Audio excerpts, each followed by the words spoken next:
In this module, we'll be looking at a 5-step process for planning and executing your digital marketing strategy.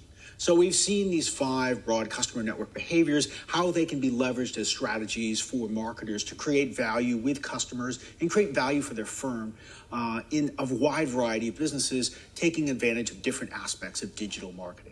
But for a given business, for your business, where do you get started? How do I choose between these different strategies? Which one is most applicable to me in a given situation or for my objectives right now?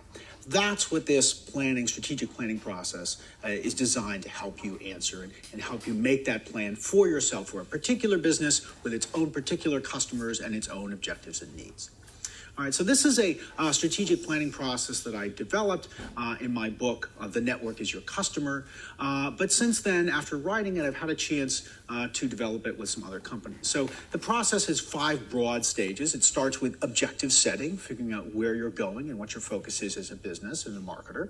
Next, segmentation and positioning, looking closely at who your customers are, how we want to segment and who we're focusing on, and what is our brand position? What does our brand mean to them? What's the value that we have? There's the reason they would be doing business with us.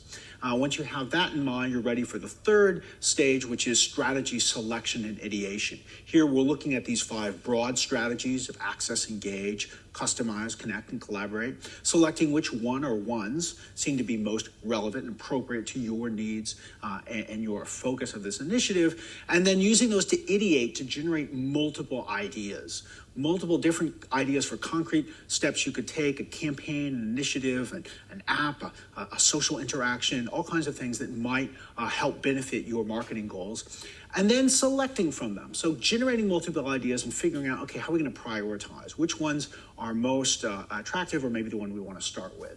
And then once you know what you're beginning with, you're ready for the 4th stage, which is planning for execution, figuring out who are the people and resources that I need to pull together in order to effectively deliver on this new digital marketing idea. And lastly, measurement.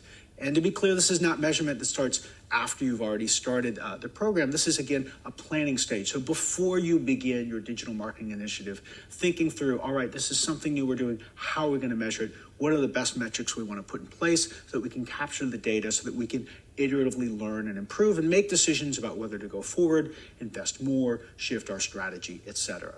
As I said, this is a strategy, a planning process that I developed first in a book. Since then, in my teaching at Columbia Business School and my working, advising of other companies, I've had a chance to see how it plays out in some very different industries, from a Unilever with packaged goods to Kohler with home furnishings and supplies to pharmaceutical companies, publishers, luxury goods, etc. And the whole point of the process is to be a strategic planning tool that you can really use whatever industry you're in, whatever part of the world you're in, and even whatever objective you've been tasked with as a marketer, maybe a CMO heading an entire division, or maybe you have a team working on a very specific initiative for your firm. So we'll be walking through in this module each of the steps of the process, looking at them in some more depth so that you can come away ready to apply this in any marketing challenge you have going forward.